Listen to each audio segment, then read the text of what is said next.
So what I'm going to talk to you guys about today is developing a course-specific online orientation, which will hopefully then lead to increased success and retention in your online courses. So when I've been teaching online for about 10 years now, and I teach in a computer applications discipline, and a lot of my students are underprepared when they come to the online courses. A lot of them are underprepared in general for college, but specifically in online. And our college didn't require them to take any sort of orientation prior to coming to the online courses. There's no assessment for them prior to coming to the online courses. So a lot of my students were really struggling with just learning the technology. And I found that the technology was really creating this barrier for them to even get to the course content. So before I could even tell them anything about the course content, I had to teach them all of the technology. And then of course being at a distance, when you're trying to teach technology at a distance, adds another layer to that. So I started thinking about how can I help my students be successful in my class and break down this barrier that they have with the technology. So I started looking at the different things that I did in my class to try and help this throughout the course. And originally I had all of the different help pieces throughout, the different learning units and those kinds of areas. And I think that is important. It's what I call the just-in-time information, where you're giving them the materials they need when they need it. And I still have that in my course, but I started realizing maybe if I take all of that help stuff and I bring it from just being inside the learning unit, and I take it and I put it in the front and give them a low-stakes way to practice with it, it'll help them get over that barrier of the technology. So I started thinking about how I was going to do that.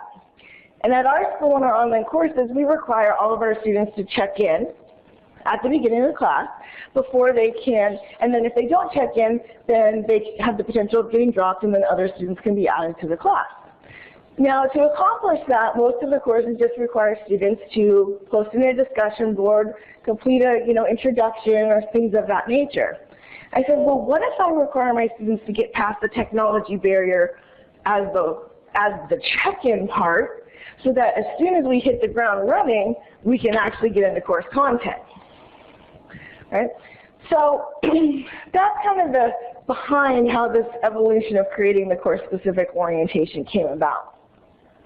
And when I say course-specific orientation, that's the other part of it, is that the things that I created in this orientation were specific just to my course.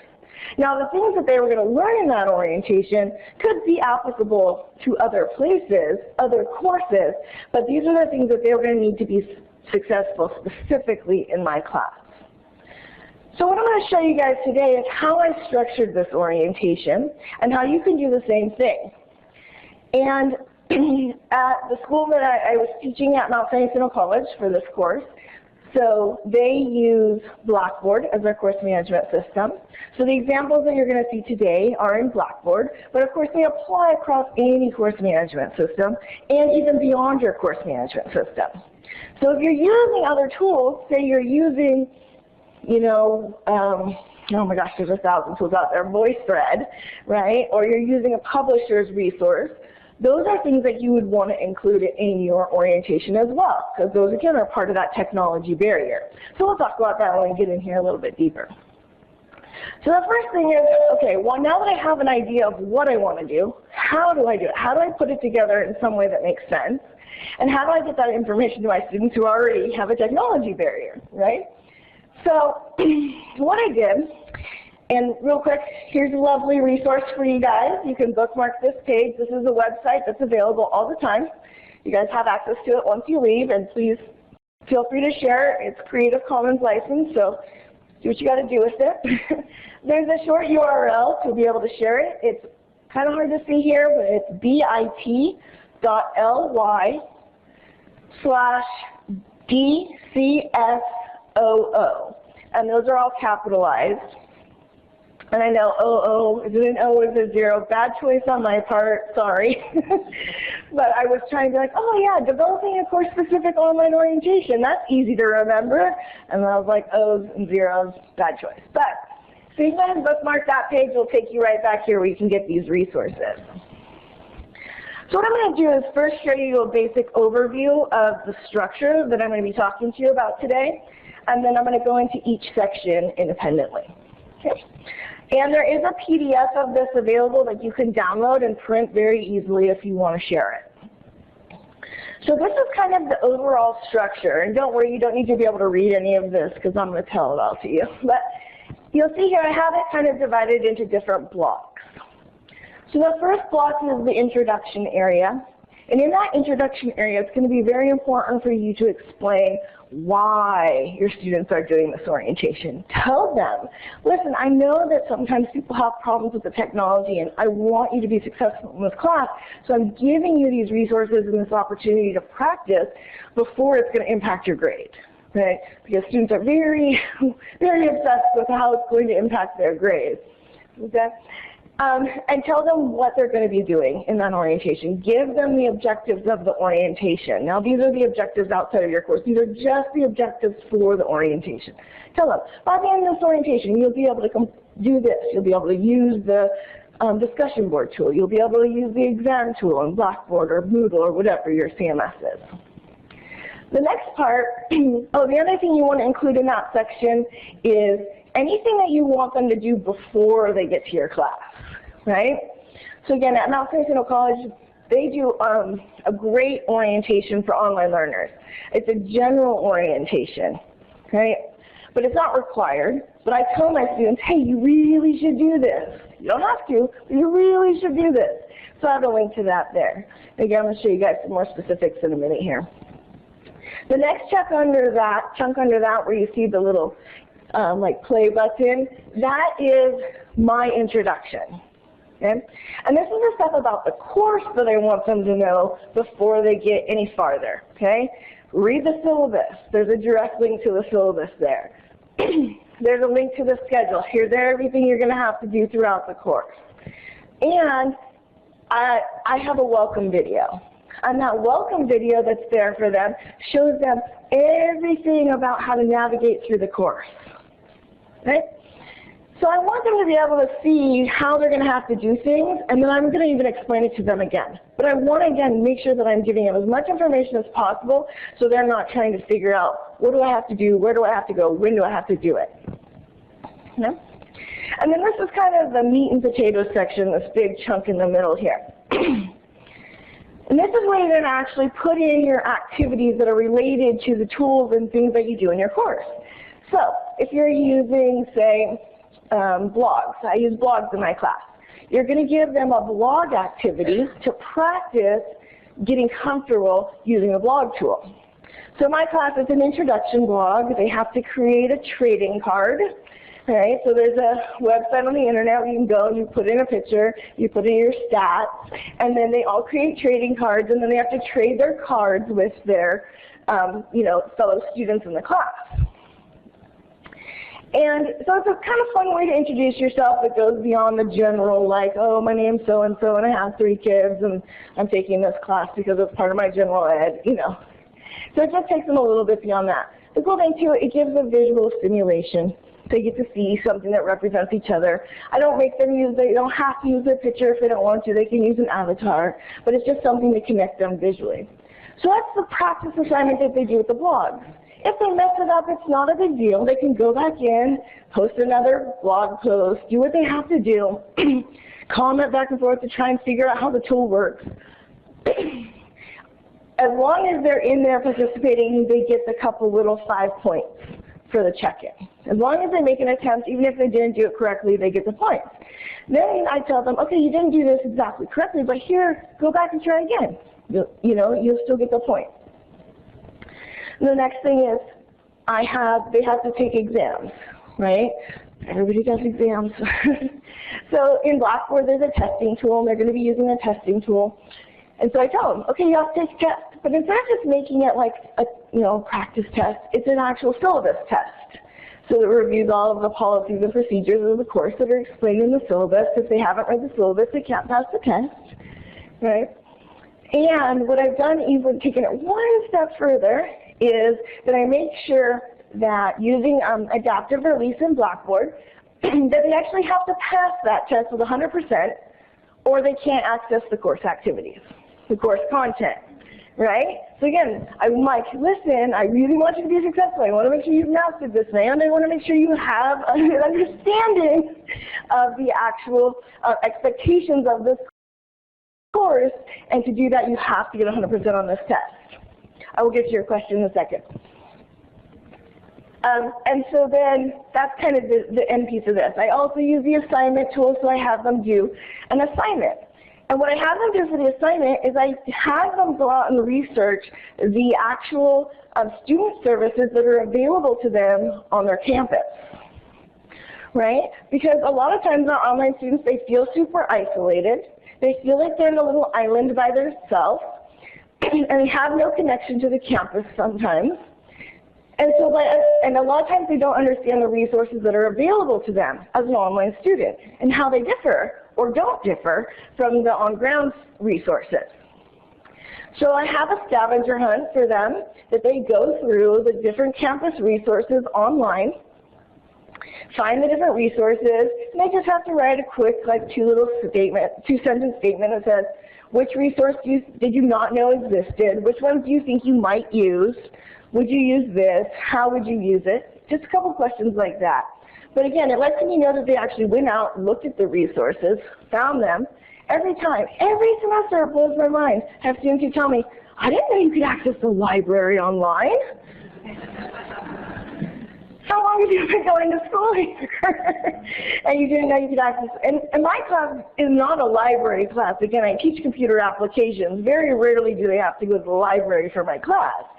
But they would have maybe never known about the library until getting into a class that required them to do it. Okay? So I think it's very important to give your students those links to your campus. It draws them in. I had a student in there one semester that one of the places that they go and learn about is the foundation at our college. And the foundation had a scholarship that just happened to coincide with the submission was at the very beginning of the semester. And so during the check-in process, she went and she read about the scholarship on the foundation's website. She decided she was going to apply for it. 2 weeks later, I get an email from her. She goes, I just want to thank you so much for making us do that activity. I got a $5,000 scholarship from it. She would have never even known that scholarship was there if she hadn't done that. So these are the little times where we have the opportunity to really put something extra in our course that is not required necessarily, but it's just helping our students be successful and be engaged and help with retention, those extra little pieces. And because we're not into teaching our curriculum yet, we don't have to rigidly align with any of the course objectives. We're just trying to help our students build up their own confidence with being in the environment. All right. All right. All right. So again, I'm going to show you examples of all this stuff, okay? Don't worry, I promise. And then the second to last section here, this is going to be the area where you kind of summarize, wrap it up, tell them anything else you want them to know. So in mine, I have the warning section, okay? And I call it warning, and I put the big giant yellow exclamation mark, and I say warning, okay? I'm going to tell you, I'm going to address 2 concerns that come up every time I teach online. And I want to address them right off the bat so there's no confusion, okay? First one is, it's an online class, it shouldn't be this hard. Where did that come from? You know, it shouldn't take this long. I thought online classes were easier than regular classes, you know? And I go, no, that's promise. The rigor is supposed to be exactly the same, you know? You're still getting the same number of units, all that kind of stuff. So I really explain to them, you know, how they're going to be spending their time, how much time they should be spending. And I use the Carnegie unit because I found that it's just the easiest way to explain to students, you know, how much time maybe they should be spending. But I take it one step further and I say it's a 3-unit course, you should be spending about 9 hours a week on it. And this is how you might want to break down your time. You might want to spend 3 hours doing the assignments, 3 hours doing the interactive piece, 3 hours doing the reading, okay? Just different things like that. So again, it gives them a mindset of, oh, you're telling me I'm really going to have to put in 9 hours for this class? If they're not willing to do that, they have that information up front. Okay. And then I also do, again, another, of course, a summary of the syllabus, kind of the hot topics in the syllabus, and I want to make sure that if they skim the syllabus, they're seeing the information again because those are the really important points. Okay. And then the very last block, and this is, to me, in this whole design, if you were going to omit one piece that you don't actually have to have, would be this piece, but I think it really helps out. This is a link to where they need to go next. Okay? Now, they're going to have to go to a lot of places to accomplish this orientation as far as reading the syllabus and those kinds of things, but all of those links are provided for them. This is actually going to take them to the activities part of the course. Right? The cool thing about this is that they skim through this whole thing at the beginning, and they decide, I'm going to come back to this and do this later because it's a lot of work. I want to see what I have to do for the first week for real, like the real assignments, right? They're going to click on this, they're going to get to the assignment stage, and it's going to say, hey, guess what? You have a whole week to do that orientation. You don't have access to these assignments yet. Go back and do the orientation, and once you're finished with the orientation and you've completed it successfully, you will then have access to these assignments. And again, it's all done with adaptive release in Blackboard, which allows me to make sure that they've completed that test with 100%, and then those assignments open for them. So if they've completed, they've actually gone through all the steps in the orientation, completed everything, and they click on this, it's going to take them to the assignments page, and it's going to say, welcome to your first unit. You have a week to complete the orientation, but if you want to get a head start, you now have access. Okay? So again, helping your students, making them understand why you're doing it because you want them to be successful over here, which is going to help them be successful over here. Okay? So that's the other thing in my class is that this orientation is a full week orientation. I give them a full week to complete the orientation. For the check-in part, to meet the school's requirements, the school has a 5 days prior to 2 days after the start of the class check-in check-in period. So what I do is I tell the students, you have to complete the introduction blog by that second day. You have the rest of the week to complete the other activities. You have to do the introduction blog for the first drop period. If you don't complete the rest of the orientation activities by N1, guess what? There's a second drop period, and I'll drop you at that point. Now, obviously, I'm not trying to drop students, but I want students who are going to be successful in the class. I don't want students to be struggling. So if they're struggling getting through these practice activities, they're going to struggle later on getting through the course content and submitting their activities in the environment. Okay? So that's the general overview. So what I'm going to do now is take you in and actually show you what these areas look like. Did you have a question before I go on? Is this whole orientation outside of Blackboard or is it within Blackboard? So she asked, is the orientation inside Blackboard or outside of Blackboard? This orientation is all created inside Blackboard.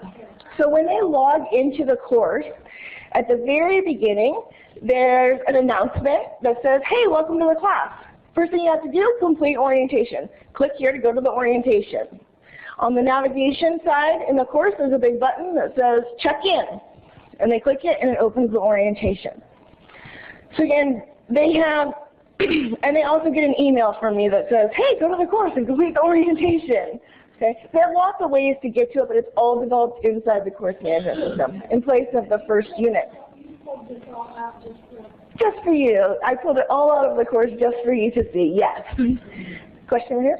What do you do with students that petition after the first week? All right, so she asked, what do you do for students who petition after the first week? Great news is, again, in Blackboard I have what's called adaptive release, which allows me to adjust the timelines of when students have access to certain things. So I am able to open this orientation up for them, again, to complete it, and then once they complete it, they have access to the assignments after the fact. Just for this group of students who comes in late or after the first couple of days. or this is cast or anything like that? Yeah. What point value do you assign to the entire orientation? All right. She asked, what point value do you assign to the entire orientation? Each activity has a very small point value attached to it. Again, students don't do optional. I don't know if you know this about students, but they don't do optional, right? So I find that I do have to put a point value on it to give them a little motivation. So for their check-in blog post, I believe it's 5 points or 10 points. And then the check-in test is 10 points, and the check-in activity is 10 points. So I think altogether it's like 30 points. The class as a whole is worth 750 points. So it's a small piece, but it's enough that, you know, it's a motivation to them. It's not something they feel like, I can just not do that. Of course, they can't access anything until they do. I kind of trick them that way. Question over here? Yeah. I saw here you had many of you may be returning students to the online environment. Do you get students complaining because they already know this stuff? All right. So she asked, I see that in your instructions you say many of you may be returning students to the online environment. Do you get students who are complaining about having to do this again? Is that correct? Yeah. Okay. Yes and no, right? There's never like a finite answer for that. I get students who say, I have taken, 15 online classes. I already know how to use the assignment tool. But because of the things that they're doing with those tools, it's not just about the tool. It's about, again, understanding the student support services that are available on the campus, meeting their peers and developing the community, and then understanding the policies and procedures of the class. So a lot of times, I evaluate my students throughout my course, and a lot of times they tell me, at first I was thinking that, like, I don't have to do this, I've taken all these classes already. But when I got into it, I forgot that I was learning how to use the technology because I was so interested in what I was doing with the activities, right? And sometimes students will say, yeah, I've already taken all these classes, I know how to use these tools, I've been a student at the campus for 3 years, I don't need to know how to use the library online. But for the students who've already done this orientation takes them about 15 minutes, right? They're going to be successful past that technology barrier anyways, and they know they're going to have to check into their online class in some way, shape, or form anyways.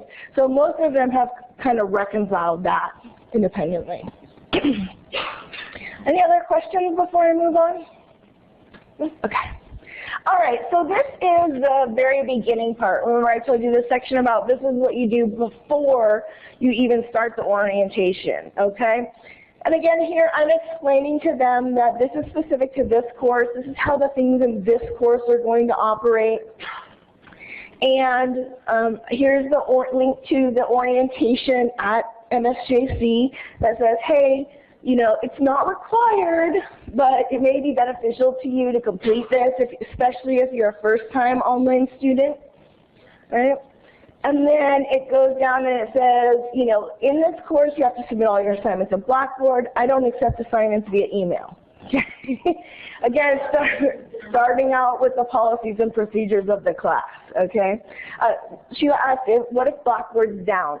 I have policies for that. I have contingency plans. Those are in the syllabus.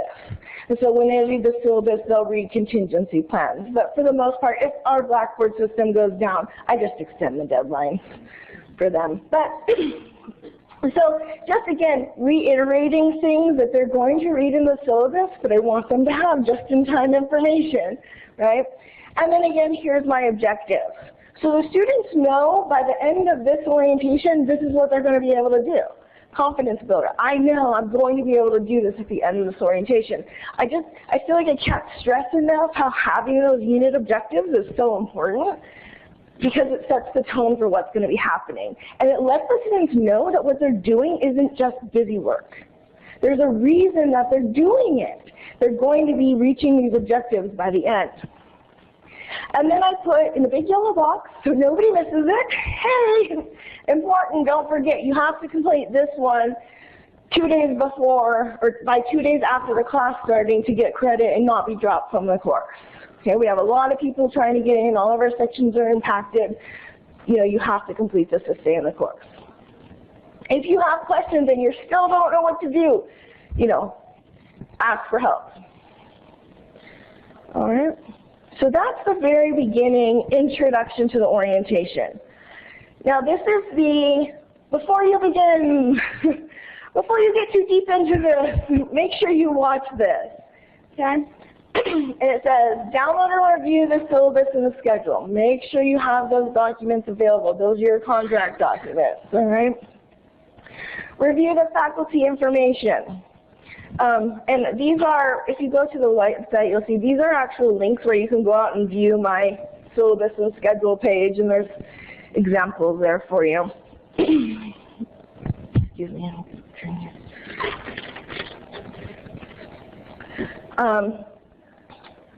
Review my faculty info so you guys know a little bit about me, who I am, what I expect, how I roll, kind of thing.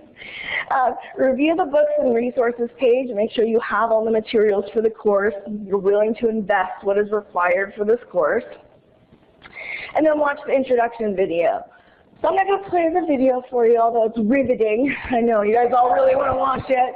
But till later tonight, when you're relaxing and having a glass of wine, you can go back and watch my introduction video.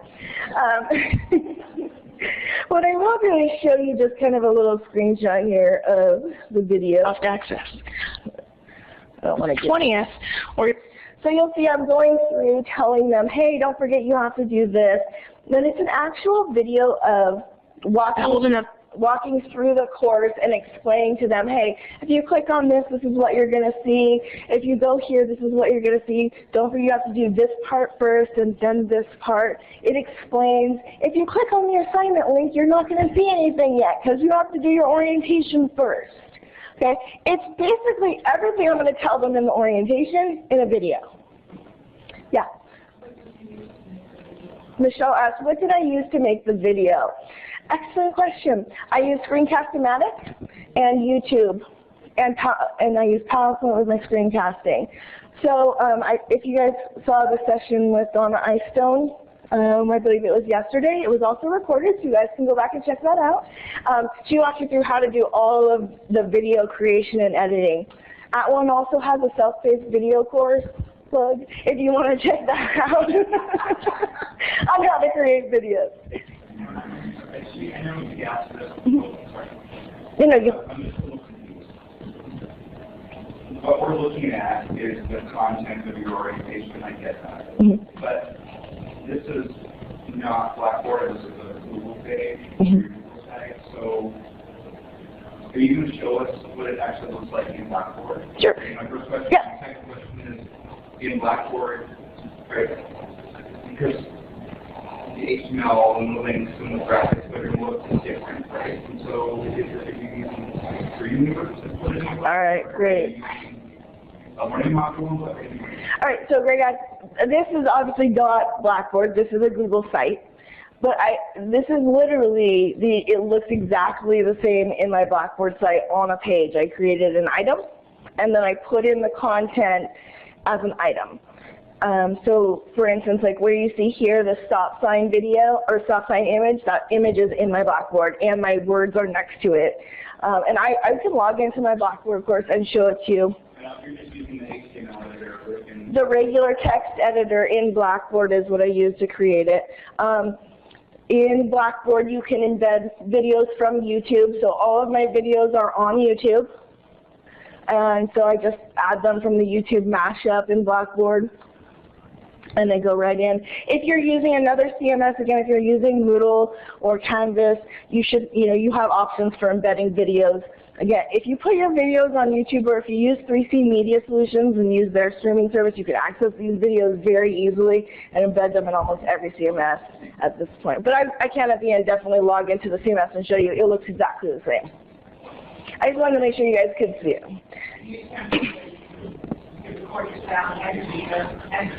Yeah. I was more interested in the whole kind of page and what it looks like in Blackboard. Yeah, so I will show you in Blackboard what it looks like. It is an item. It's a stacked items in a content area. If you're familiar with Blackboard, those are the terms. Right? But yeah, I can log in and show you that in the end. Okay, so that's the before you begin. Again, I want them to watch the video, make sure that they understand everything they have to do. Now, for me personally, this video is kind of long. It's a 12-minute video. I'm like, oh, just seeing 12 minutes on there gives me anxiety. Like, oh, can I sit through 12 minutes? But it was just like I had so much to tell them. And I'm a tangential speaker. You might have noticed. I kind of tend to go off on tangents sometimes, so I work really hard to not do that in my videos. So I think it's a pretty concise video. I haven't had any complaints about it, so that's good. All right, so then the next part, like I said, is the actual activities section. This is where they give the opportunity to practice using all the different tools, and I sneak in some other learning on them. No big deal, right? All right, so these are not actual links on this page, again, because I copied this out of my Blackboard course, but in my Blackboard course, where you see those blue words, those would be actual links to complete the assignment or go to the blog tool, those kinds of things, okay? So what my students see is, okay, submission tool 1, blogs, right out there. This is what you're working on. And then they have the instructions of what they need to do. A little bit of information about, blogs they're not just a writing assignment. It's more about talking and discussing and sharing things you've created and those kinds of things. But you still are writing, so please try and communicate so that we can all understand what you're saying. And then I give them instructions on how to use the blog tool. All right, and you'll see here there's a link to a URL. That is a video that was created by Blackboard. Yay, I don't have to create another video. Right? Don't work smarter, not harder. You can find the resources out there. So this is actually a video that goes to Blackboard on demand. And again, I'm not going to play the video, but I want you to see it actually exists out there. And it shows them how to use the blog tool. Walks them step by step from a student perspective how to use the blog tool, right? I don't have to tell them again. I don't have to walk them step by step. I don't have to create the video. But it's there for them to learn how to do it. So once they've learned how to do it, okay, now we get into the actual assignment. And then I have here, click here to read the instructions for doing the trading card activity. You guys can view this and download. So here's our trading card activity instructions. They create their card and they post it in the blog. And what do you see? Again, I'm keeping the structure the same. So anytime there's an important something, yellow box. Hey, don't forget. Important due date. This has to be completed by this day and time. No exceptions. Okay? I like to really scare my students at the beginning. I'm a total pushover, okay, total pushover in my classes. But at the beginning, I try to be like, I am going to not take any late work. It's not going to happen. That's a lie. I always take late work. For you. Oh, don't tell my students, okay? All right. Second tool, talking about, again, the assignment tool in Blackboard. You're going to be using an assignment tool, and you're going to be doing a check-in worksheet. In this worksheet, you're going to be learning about some things at the college. Here's the worksheet. Download the worksheet. This is a very basic worksheet. This is not the updated worksheet. But you'll see it's got an online readiness quiz from Saracosa, yay! Just to keep them mindful of their scores. It's got a link to the counseling page at our college. Most students are like, you have online counseling? What? I didn't even know such a thing existed. All right, and then we have MSJC Online has done MSJC has done a really good job of aggregating all of the resources for online students in one place. So they go to there and they read about all of the different services. And then you see really quick, again, they fill in, of the resources available, which were you most shocked to find listed? Do you plan to use any of them? Which ones? Okay, and then the last part is their agreement. And it says, I agree that I read all of this information. And yeah, she'll ask, do they type right into this document and then submit it? Yes. It's a fillable PDF. You don't have to use a PDF. You can use a Word document, whatever you're comfortable using. And then the students fill it out. And then, yes, they would save it, and then they would submit it back. Okay? Such, again, is an example of check-in activity. Yours can be, you know, the great part about this is it's so specific to your course, it can be anything. Anything that's relevant to what you do. If your class is really heavy on library activities, give your students a directed learning activity from the library that teaches them how to use the library services, how to do research, how to format correct APA. I mean, those resources, a lot of those already exist and your libraries already have them. And you can just plug them right in here and have that as your part of your orientation. And then here's the last part about, excuse me, the tests. So remember I told you it's a syllabus test. Oh, really quick, I'm going to go back 1 second. Here's another video from Blackboard on how to use the assignment tool. So again, I don't have to walk them step by step how to actually click on attach your document and those kinds of things. Blackboard's already created that video for me. And I just put that link in there and they see it and they can go right to it, learn how to do it. And again, great thing here is I set the attempts on this assignment to unlimited. So I don't know if you're familiar with students, but they submit a document, or they submit what they think they submitted a document, and then it's not really attached. And then they come back and they're like, why didn't I get points for that? And I'm like, well, there was nothing for me to grade. I can't grade something that doesn't exist. So the cool thing is with this one, it explains to them how to review, how to make sure that they attach their document in their video. So when it comes time to, I grade these as they come in, just that first week, as they come in. So anytime they do a submission, if it's not attached, I just reply back to them and say, hey, I saw you submitted. You didn't attach anything. Here's the link to the video that shows you how to attach your document. Please resubmit. Okay? All right. Again, more important info, don't forget. And then submission tool 3 is the testing tool. So get familiar with the testing environment, you know, and the specific parameters that I set for my exam. So in my class, I, you know, have all the questions presented on one page, but they have to take it all in one shot. They can't save it and come back to it later. Those are my settings. So you'd want to set it up the same way that you have your settings in your class. So if you do one question on a page, you'd want it in that format. If you have it to where they can't backtrack, you'd want to have it in that format. Okay, if you have a time limit, you'd want to have it in that format. Right? Get the idea? All right. Stop talking. No. Okay, so, and the test again here is all about policies and procedures that are listed in the syllabus. And again, here we have link to Blackboard. Hey, here's how you take a test in Blackboard. Okay? Structurally the same, giving them the information, telling them what they have to do, why they are doing it, the instructions, and then providing them a resource that explains how you do it. Okay? And then again, important info. You should probably wait until you've completed all the other activities before you complete the test, because there's going to be questions on the test about the syllabus and other things. So again, the cool part about this section is it's specific to whatever you do. If you don't do blogs, you wouldn't have anything about blogs in this section. You notice I don't have anything about discussion boards in this section. What? Aren't you using discussion boards? No, I'm using the blog tool like a discussion board. All of my contact and, you know, all of that interaction happens in the blog. So I don't have anything about discussion boards in here because they're not using them. Not important to succeed in my class. That's what makes it specific. Do you have a question? Yeah. Why blogs versus discussion? All right, great question. Diane asked, why blogs instead of discussion boards?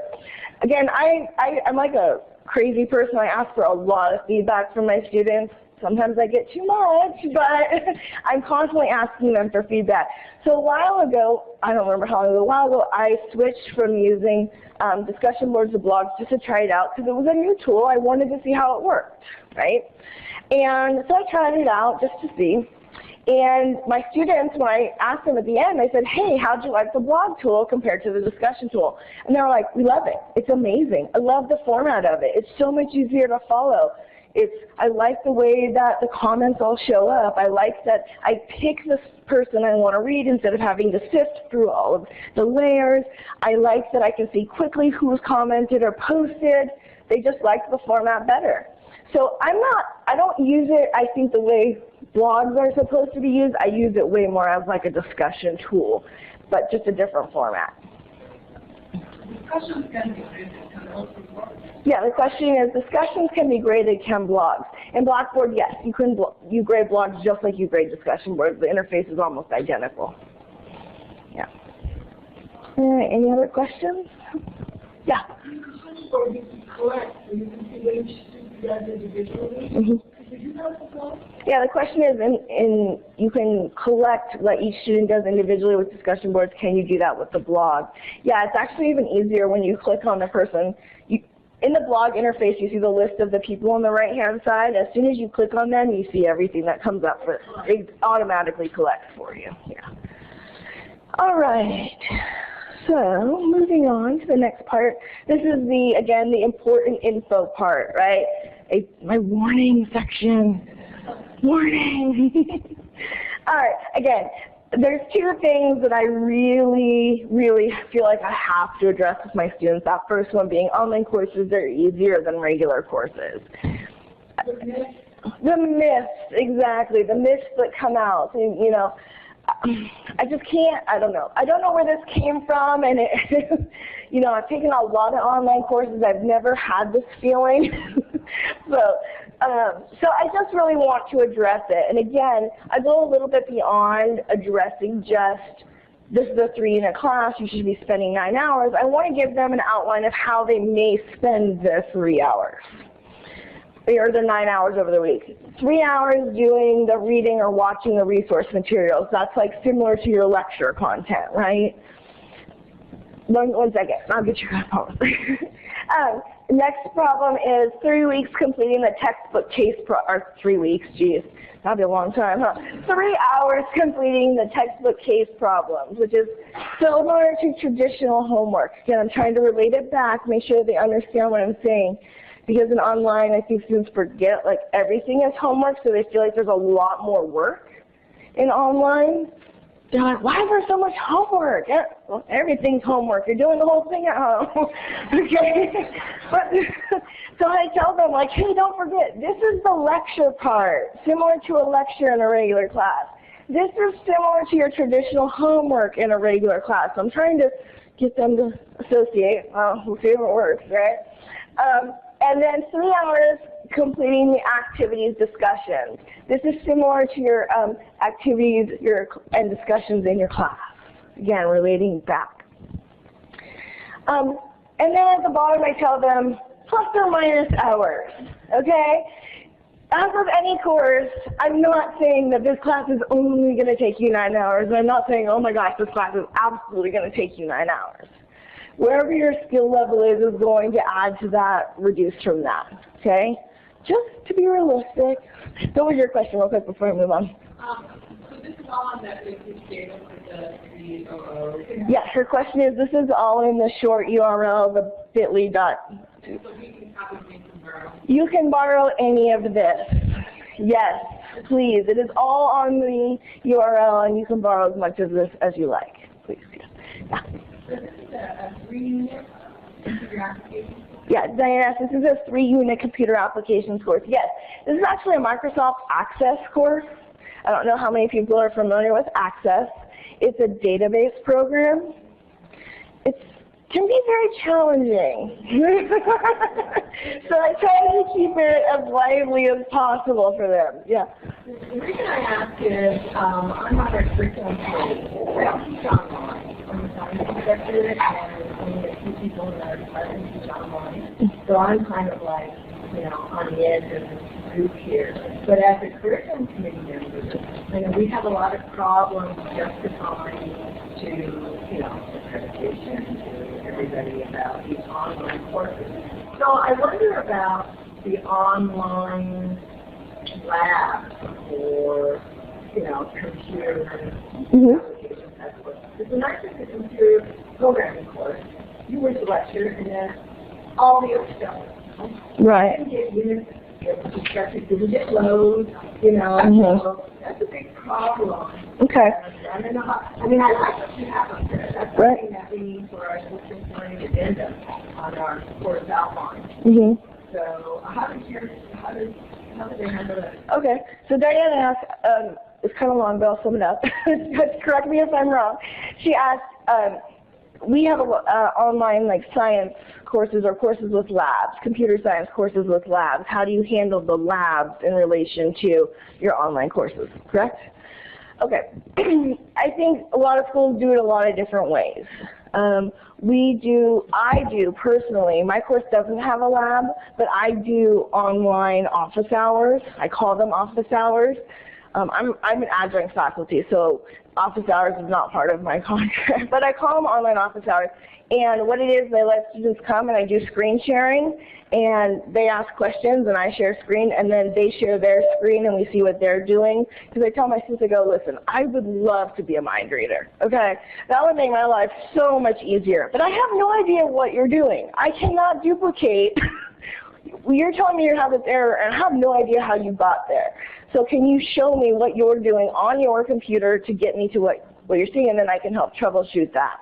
So that's kind of the way that I would facilitate like the lab portion for computer science. For other sciences, there's lots of different ways to do it. That's not my specialty, so.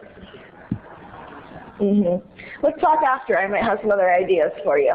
What are you using to do conferencing and video screen share? Yes, what am I using to do video conferencing and screen share? I use CCC Confer. Yeah. All right. It's a lot easier than Blackboard Collaborate. Someone else said it's a lot easier than Blackboard Collaborate. It's actually the same product. All right. So then the next myth that I address in my course is it's just an office applications course, right?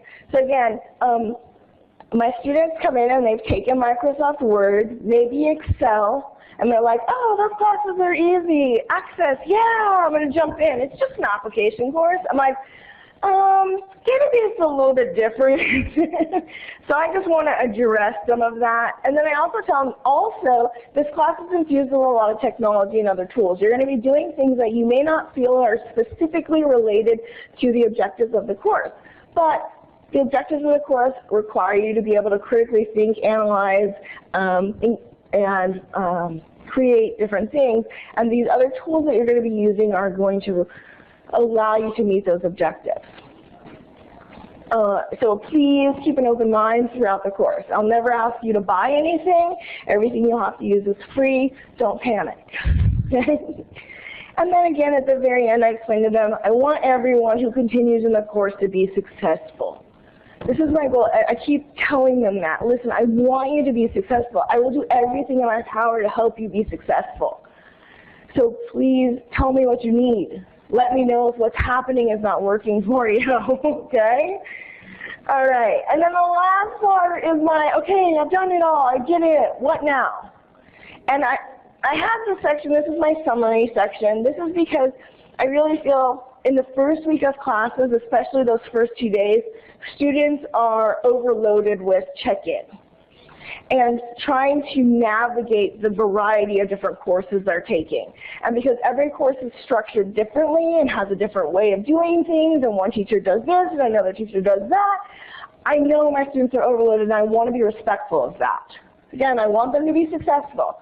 So I really tell them, if nothing else, skim this and come back to this after you've completed your check-in everywhere else, because you have a whole week to do the rest of this stuff. But I want to make sure that you hit these points, okay? You have to do syllabus and schedule. Make sure you read those documents. I don't accept late assignments. Yeah, exactly. I don't do it. I'm like red, big letters. I don't do it. Okay? The funny part is like every assignment I get that's late, every assignment comes across like this. I know you don't accept late work, but... And to me, that's a win, okay? That's a win because to me, that gets across. The student already knows they're taking responsibility for what has happened. I know I'm not supposed to do this, but can I ask for it anyways? Of course, I'm always like, all right. You know, you have to have your textbook. Your assignments, and then here I break out and I tell them, hey, this is when your assignments will be available. They're available 2 weeks ahead of the due date. This is how long you have to complete them. Each week you'll have instructions. They'll be specific for that week. The structure of the course will remain the same every week. The things that will change will be the different activities that you're doing. Okay? Last part is, I understand that we all have busy schedules. I'm very respectful of that. You know, you might want to start working on your work earlier in the week if you're going to have questions, because I can't guarantee you that I'll be able to get to your questions Saturday night at 11 p.m. Okay? I can't do that. So we all have busy lives. Okay? More important information, and I'm looking forward to a great semester. Okay? Big statement here. You're responsible for your online learning and you're learning in the online format much more than on a on-campus environment. I want you to understand that. I want my students to understand that. I will help you, but you are more responsible because you have to choose to sit in front of your computer every day. It's different than saying I have to go to a classroom and sit in a classroom. Okay? All right, real quick, I got 2 things for you. So here's my course link. This is what my students actually see in my class. It's an image that's a clickable image that links to the next area. It says, click here to continue to the assignments area. Very simple. That's all that's there, just a link. They click on it, it goes to the assignments area.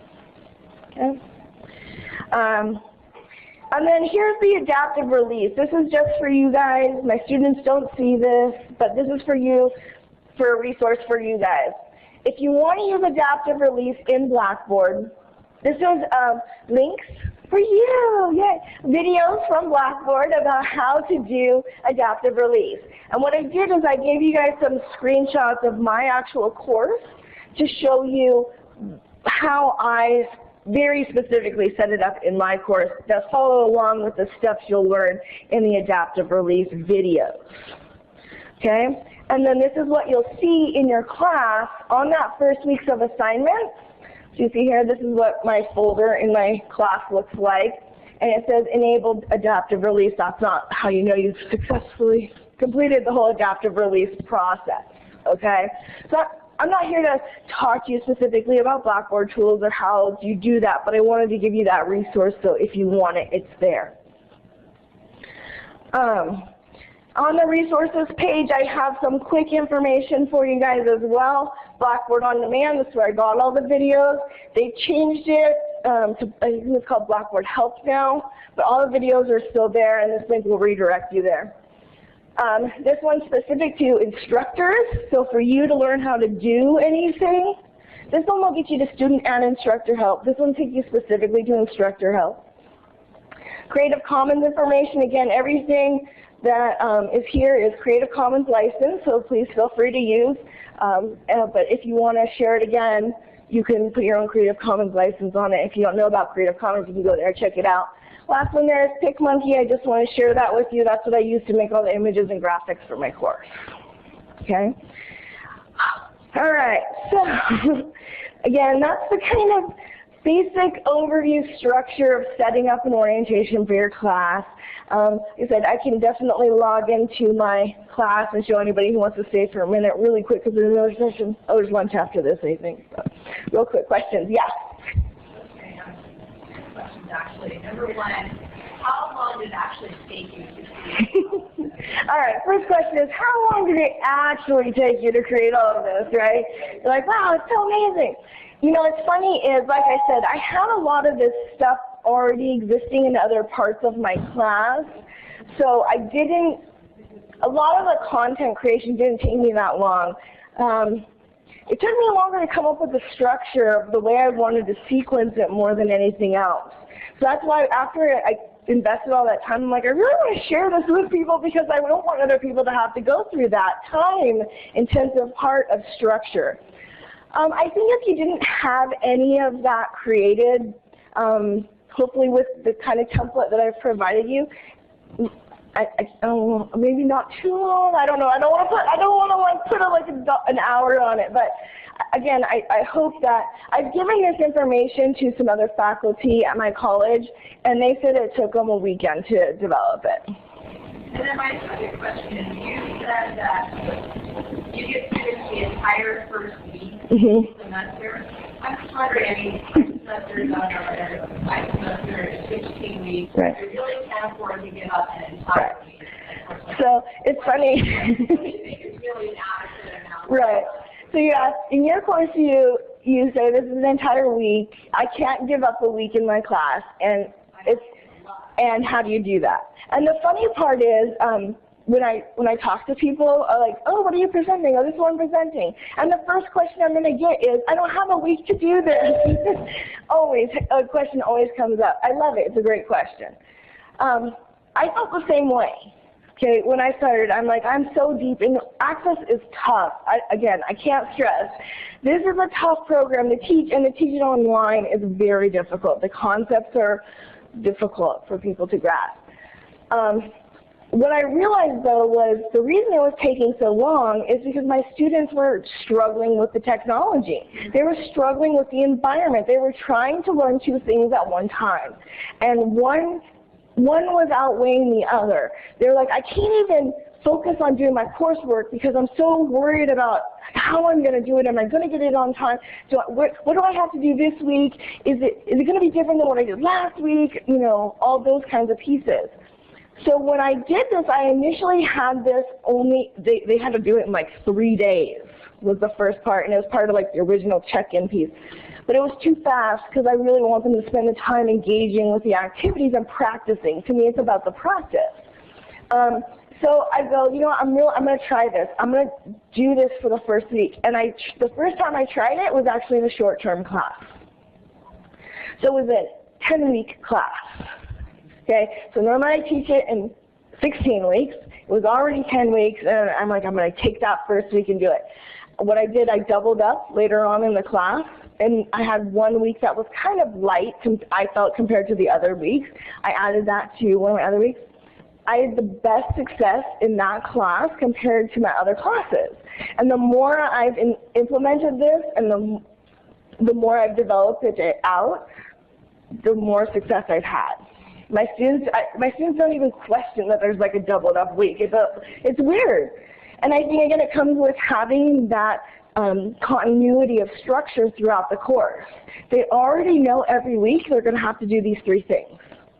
The specific instructions of those 3 things are going to change. Like their blog activity changes every single week. It's never the same. 1 week they have to create a video. 1 week they have to do a writing. 1 week they have to do, you know, a poster. They have to do something different, but they already have the mindset like, I'm going to have to do that activity. That activity is a heavy activity this week, or this activity takes me this long. I know doing the case problem always takes me 6 hours every week, and they're going to have to do a case problem every week.